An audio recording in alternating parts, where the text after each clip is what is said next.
Algunas historias no se escriben en siglos, sino en días. No duran décadas, sino que brillan como estrellas fugaces que iluminan a toda una generación. Entre estas historias se encuentra la de un adolescente italiano que vivió solo 15 años, pero dejó un legado tan poderoso que muchos lo consideran un profeta de la era digital.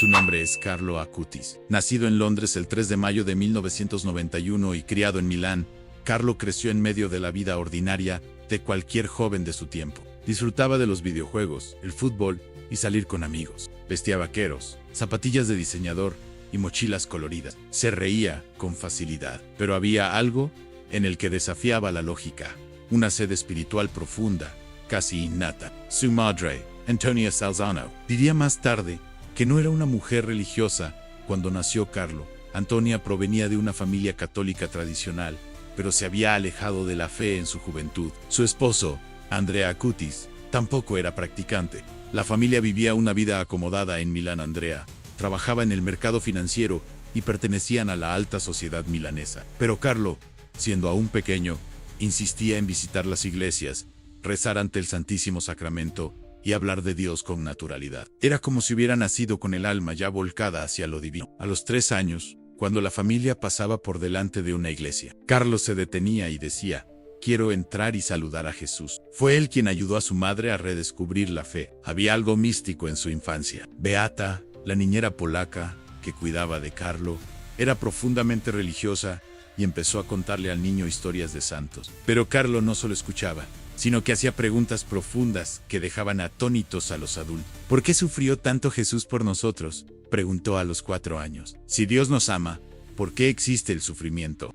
Con tan solo 7 años, Carlo recibió su primera comunión, una experiencia que él mismo describió como el día más hermoso de mi vida. No fue un acontecimiento cualquiera, sino un punto de inflexión. A partir de ese momento, según relatos familiares, Carlo cambió por completo. Desde ese día, se propuso no faltar jamás a la misa diaria. Todas las mañanas, antes de ir a la escuela, pasaba por la iglesia de Santa Maria del Grazie, cerca de su casa. Pasaba horas en adoración ante la Eucaristía, a menudo en absoluto silencio, con la mirada fija en el sagrario. Repetía una frase que se convertiría en un sello distintivo de su vida: la Eucaristía es mi camino al cielo. Para Carlo, la comunión no era solo un ritual, sino un encuentro real y concreto con Jesucristo. Le decía a su madre: «Mamá, cuando comulgo, siento que Jesús está verdaderamente dentro de mí». Pero Carlo nunca se desvió de su adolescencia. Amaba Pokémon, la PlayStation, la programación, las películas de Marvel y el Hack Milan. Tenía una pasión especial por los perros. En la familia tenía 2 Golden Retrievers, Chiarawa y Briciola, a quienes Carlo adoraba. Lo que lo distinguió fue cómo afrontó todo esto. Para él, cada herramienta, cada momento, era una oportunidad para acercarse a Dios. En cuando jugaba videojuegos, se ponía límites. Cuando veía la televisión, elegía programas que no le hicieran daño a la conciencia. Decía: «Todos nacemos originales, pero muchos mueren como copias». Esta frase resuena como una advertencia para la sociedad contemporánea, donde tantos jóvenes buscan imitar estándares vacíos, perdiendo así su autenticidad. Carlo veía las redes sociales y la cultura digital como un peligro y una oportunidad a la vez. Internet es como un cuchillo, solía decir. Puede cortarte el pan o herir a alguien, depende de cómo lo uses. De adolescente, Carlo desarrolló una pasión por las computadoras. De forma autodidacta, aprendió programación, edición de video y diseño gráfico. A los 11 años, ya creaba sitios web y dominaba software complejo. Podría haber usado estos talentos para la fama o el entretenimiento, pero eligió algo diferente. Todo comenzó cuando Carlo descubrió en un libro la historia de un milagro eucarístico ocurrido en Lanciano, Italia, en el siglo VIII. Un monje dudó de la presencia real de Cristo en la Eucaristía, y durante la misa, la hostia se convirtió en carne y el vino en sangre. Las reliquias aún se pueden ver hoy en la iglesia de San Francisco. Carlo quedó fascinado. Empezó a investigar otros casos similares y descubrió que la iglesia había reconocido cientos de milagros eucarísticos a lo largo de la historia. Fue entonces cuando tuvo una idea en crear un sitio web que reuniera todos estos milagros, documentados con fotos, historias y evidencia científica. Investigó relatos antiguos, recopiló documentos, digitalizó fotos y compiló descripciones en varios idiomas: italiano, inglés, francés, español y portugués. Trabajaba largas horas después de la escuela, consultando con sacerdotes, expertos en historia de la Iglesia, e incluso con los laboratorios que habían analizado las reliquias. Su objetivo era simple y audaz al mostrar al mundo que Dios permanece presente misteriosamente en el corazón de la Iglesia. Quiero que la gente vea que los milagros no solo ocurren en tiempos bíblicos, dijo. Dios sigue actuando hoy. El proyecto de Carlos se volvió revolucionario. No solo catalogó más de 150 milagros eucarísticos, sino que también creó un sistema de navegación intuitivo con mapas interactivos que mostraban dónde había ocurrido cada milagro. Incluyó análisis científicos, testimonios de testigos e incluso videos explicativos de su propia producción. Este proyecto, iniciado por un adolescente, se convirtió en una exposición internacional que ha recorrido decenas de países, conmoviendo a miles de personas. El Vaticano reconoció oficialmente la obra y la exposición se presentó en los 5 continentes. Fue como si Carlo hubiera comprendido, antes que nadie, que Internet sería el campo misionero del futuro. Dijo que la red estaba llena de trampas, pero que también podía usarse para el bien. Mientras muchos perdían el tiempo en distracciones, Carlo insistió, perder el tiempo es la mayor pena del hombre. Carlo también creó otros sitios web sobre apariciones marianas y santos. Su sueño era convertirse en programador profesional para usar la tecnología al servicio de Dios. Incluso fue aceptado en la Universidad Bocconi de Milán para estudiar ingeniería informática. A pesar de su brillante inteligencia y su profunda fe, Carlo llevaba una vida sencilla. Recorrió las calles de Milán, ayudando a las personas sin hogar, repartiendo comida y conversando con inmigrantes y personas solitarias. Ahorraba parte de su paga para comprar sacos de dormir para quienes no tenían dónde pasar las frías noches, pero su caridad iba más allá de lo material. Carlo tenía un don especial para detectar cuando alguien sufría. En la escuela, siempre se acercaba a los compañeros más tímidos o rechazados. Defendía a quienes sufrían acoso, incluso cuando eso le costaba popularidad. Una vez, al ver a un compañero humillado por otros estudiantes, Carlos se interpuso entre ellos y dijo, si quieres golpear a alguien, golpéame a mí. El acoso cesó de inmediato. Otro incidente memorable ocurrió cuando Carlo vio cómo echaban a un mendigo de una tienda. Entró, le compró comida y le dijo al dependiente, este hombre también es hijo de Dios. También era muy querido entre sus compañeros. No se burlaba,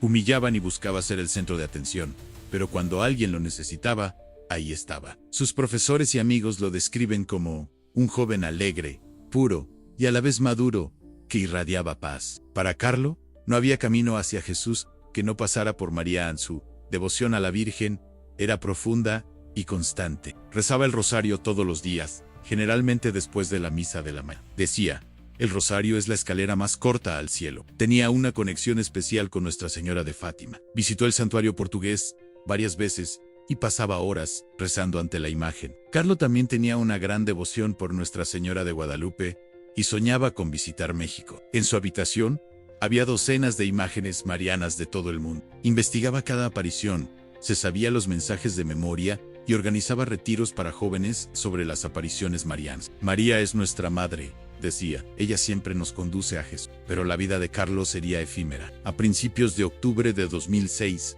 a los 15 años, comenzó a sufrir fuertes dolores de cabeza y fatiga extrema. Al principio, sus padres pensaron que se debía al estrés escolar, pero los síntomas empeoraron rápidamente. El diagnóstico fue rápido y brutal: la leucemia mieloide aguda, una forma fulminante de la enfermedad. Los médicos del Hospital San Gerardo de Monza fueron contundentes. A Carlos solo le quedaban unos días de vida. Para cualquier adolescente, sería un golpe devastador. Pero Carlo afrontó la enfermedad con una serenidad extraordinaria. Le dijo a su madre, no tengo miedo, he vivido una vida plena porque siempre he estado unido a Jesús. La muerte no es el final, es solo el comienzo de la verdadera vida. En el hospital, ofreció sus sufrimientos por el Papa Benedicto XVI, y la Iglesia pidió que nadie llorara por él, pues iría directamente al cielo, sin pasar por el purgatorio. Continuó rezando el rosario incluso con las manos temblorosas por la quimioterapia. Recientemente, Carlo tuvo visiones que describió a su familia. Afirmó ver ángeles y santos a su lado. En una ocasión, murmuró, veo una luz muy hermosa. Cuando su madre le preguntó qué era, respondió, es la Virgen María que viene a buscarme. El 12 de octubre de 2006, festividad de Nuestra Señora de Aparecida Patronao, de Brasil, Carlo falleció. Muchos lo interpretaron como una señal profética. El joven que tanto amaba la Eucaristía falleció el día de la Virgen, que une a millones de devotos. Sus últimas palabras fueron: estoy feliz porque voy a morir en voy con Jesús. Murió en paz, rodeado de su familia. Tenía solo 15 años, 5 meses y 9 días. El funeral fue impresionante. Cientos de jóvenes, compañeros de escuela, profesores y personas conmovidas por su bondad, despidieron al santo de vaqueros y zapatillas. Incluso muerto, Carlo continuó evangelizando. La muerte de Carlo no puso fin a su historia. Al contrario, marcó el inicio de una oleada de gracias y milagros. Muchos comenzaron a orar por su intercesión y reportaron curaciones, conversiones y experiencias espirituales. El primer incidente extraordinario ocurrió durante el funeral. Una mujer con cáncer terminal tocó el ataúd de Carlo, y semanas después, los médicos descubrieron que el tumor había desaparecido por completo, sin explicación científica. Pero el milagro que oficialmente allanó el camino para su beatificación ocurrió en Campo Grande, Brasil. Mateus Viana, un niño de 6 años, sufría de una rara malformación del páncreas, llamada páncreas anular, que impedía el paso de los alimentos. Los médicos habían perdido toda esperanza para el niño. La familia de Mateus supo de Carlo Acutis por un sacerdote brasileño que había conocido su historia en Italia. Comenzaron a rezar una novena, pidiendo la intercesión del joven beato. Al noveno día, colocaron una pequeña reliquia de Carlo sobre el vientre del niño. Al día siguiente, Mateus se despertó pidiendo comida, algo que no había hecho en meses. Las pruebas médicas demostraron que la malformación había desaparecido por completo. Los médicos declararon el caso científicamente inexplicable. El Vaticano reconoció oficialmente el milagro en 2019. Además del milagro reconocido, existen cientos de relatos de gracias atribuidas a la intercesión de Carlo Acutis. En Asís, donde está enterrado, llegan a diario cartas de personas de todo el mundo que relatan curaciones, conversiones y experiencias espirituales. Una joven brasileña informó haberse curado de una depresión severa tras soñar con Carlo. Una pareja italiana, al borde del divorcio, afirmó haberse reconciliado tras visitar la tumba del hombre bendecido. Padres de adolescentes drogadictos afirman que la recuperación de sus hijos se logró gracias a sus oraciones. También hay informes de apariciones. Varias personas, especialmente jóvenes, afirman haber visto a Carlo en sueños o visiones, siempre con un mensaje de esperanza y fe.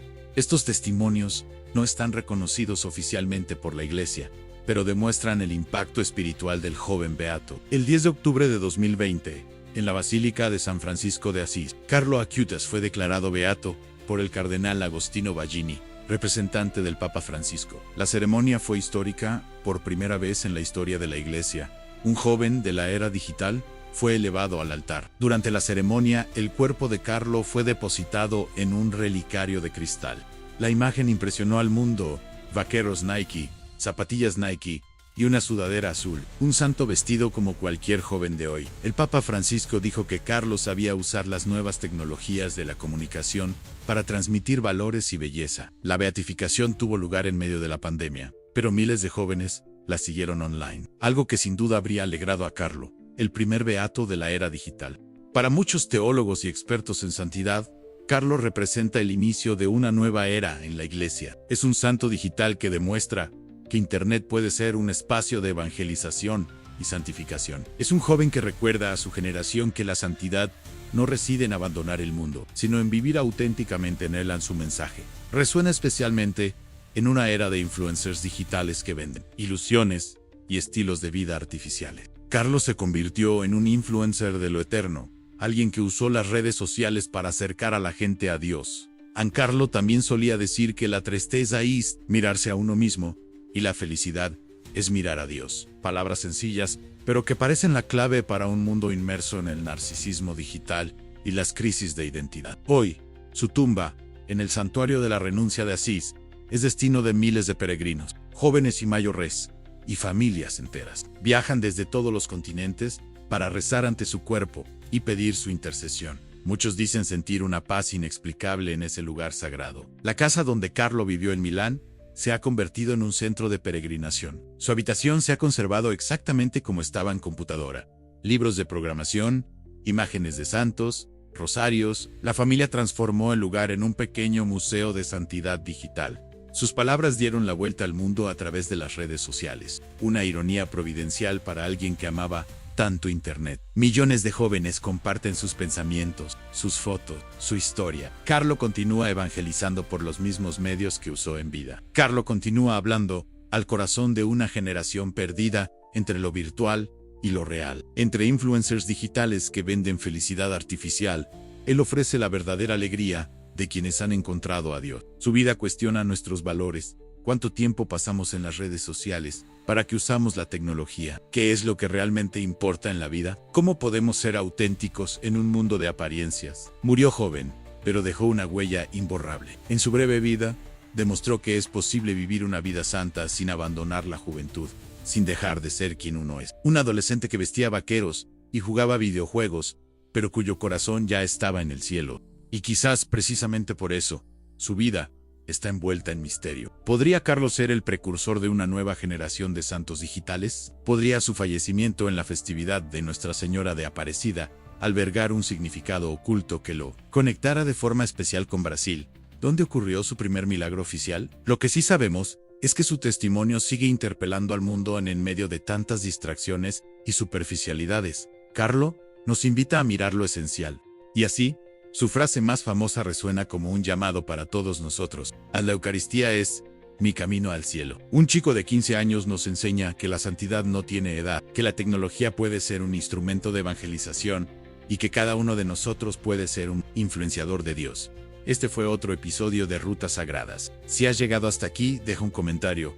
¿Crees que Carlo Queutas ya es un santo para la juventud digital? ¿Qué aspecto de su vida te impresionó? Y no olvides suscribirte al canal y activar la campanita de notificaciones para seguirnos en este viaje por los lugares y vidas más misteriosos y sagrados de nuestro planeta. Hasta la próxima Ruta Sagrada.